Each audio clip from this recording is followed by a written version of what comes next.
But first, it's a boy! Hello, good evening. The Duchess of Sussex has given birth to a boy. The baby, seventh in line to the throne, was born at 5:26 this morning, weighing 7 pounds and 3 ounces. Correct weight, a royal baby, the latest chapter in a modern fairy tale, and one more person for Princess Beatrice to assassinate to gain her rightful place on the throne. It's the UK's first royal baby with African-American heritage, and weren't the locals excited about it? Is that what this is representing? Well, they do sell Afro-American babies now of can't say the word, sorry. Just to clarify, they sell African-American baby balloons now, although selling African babies would be a fitting nod to colonial history. Beaming new dad Prince Harry broke the news, flanked on either side by his family. I'm very excited to announce that Meghan and myself had a baby boy early this morning, a very healthy boy. Mother and baby are doing incredibly well. This little thing is absolutely to die for. Oh, to die for. Harry there reminding the commoners of the role they get to play in the monarchy. Also this week, the Israel Folau saga turned into a 3-day trial of biblical proportions. Israel Folau's career is on the brink of ruin this morning after being found guilty of breaching his Code of Conduct contract. A 3-person panel found the Wallaby star guilty of committing a high-level breach of the Professional Players Code of Conduct following his homophobic social media post. His lawyers have been arguing that that's merely a passage from the Bible, not his direct words. Yeah, you know, Izzy didn't say it, God said it. Yeah, if anything, God should lose his rugby contract.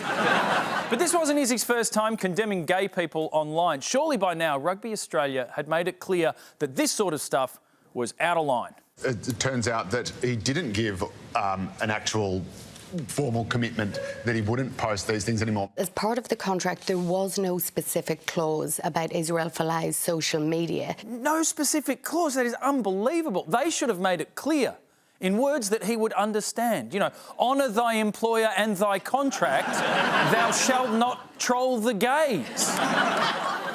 To the campaign trail, and someone took a crack at Scott Morrison. To breaking news, and Scott Morrison has been egged by a protester while on the campaign trail in New South Wales. The Prime Minister was hit from behind at the Country Women's Association event in Albury.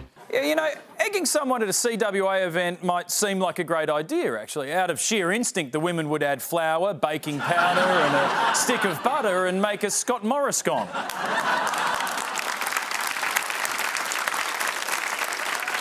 So this woman has been charged, and I'm amazed she didn't arouse suspicion sooner. She was the only 24-year-old at the CWA.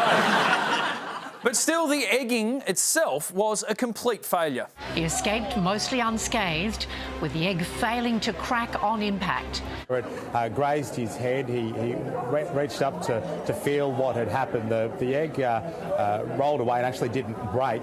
It didn't break. Now, either the PM has an incredibly soft skull, or the protest was so lame even the egg didn't want to be a part of it. Meanwhile, in the second leaders' debate, Australians began to suspect that Bill Shorten may actually have a personality. You couldn't look him in the eye and tell him that you were going to increase his taxes by 2% on the 1st of July of this year. Good there? Yeah. I'm just wondering, can you look me in the eye and tell you're going to increase the taxes? You're a classic Space Invader. Oh, a huge moment for Bill, yeah. Oh, yeah. Huge moment for Bill. That is actually the first time a crowd has ever laughed with him. Luckily for ScoMo, he had a snappy comeback ready to go in just 42 hours. And it was worth the wait. Who remembers Pac-Man? Anyone remember Pac-Man? And Jenny reminded me this morning. You know that little thing that just goes around gobbling up like that? That's Bill Shorten's tax policy. Like that. And you know how it chases people around in the maze? Yeah, we get it. We get it. I like that. Morrison's close talk caught the attention of the media, who were reminded of another election close encounter. The Prime Minister confronted Bill Shorten in what Labor says was his Mark Latham moment, a reference to an infamous handshake with John Howard during the 2004 federal election. But was this a Mark Latham moment? Well, according to Mark Latham, there never was a Mark Latham moment. The Howard handshake, I was actually in a different room, and it's just the photo, the camera angle that made us look close together. Yeah, it was just the camera that made him look like he was about to eat John Howard's face. You know, they say the camera adds 10 pounds. Apparently, it also subtracts 10 feet.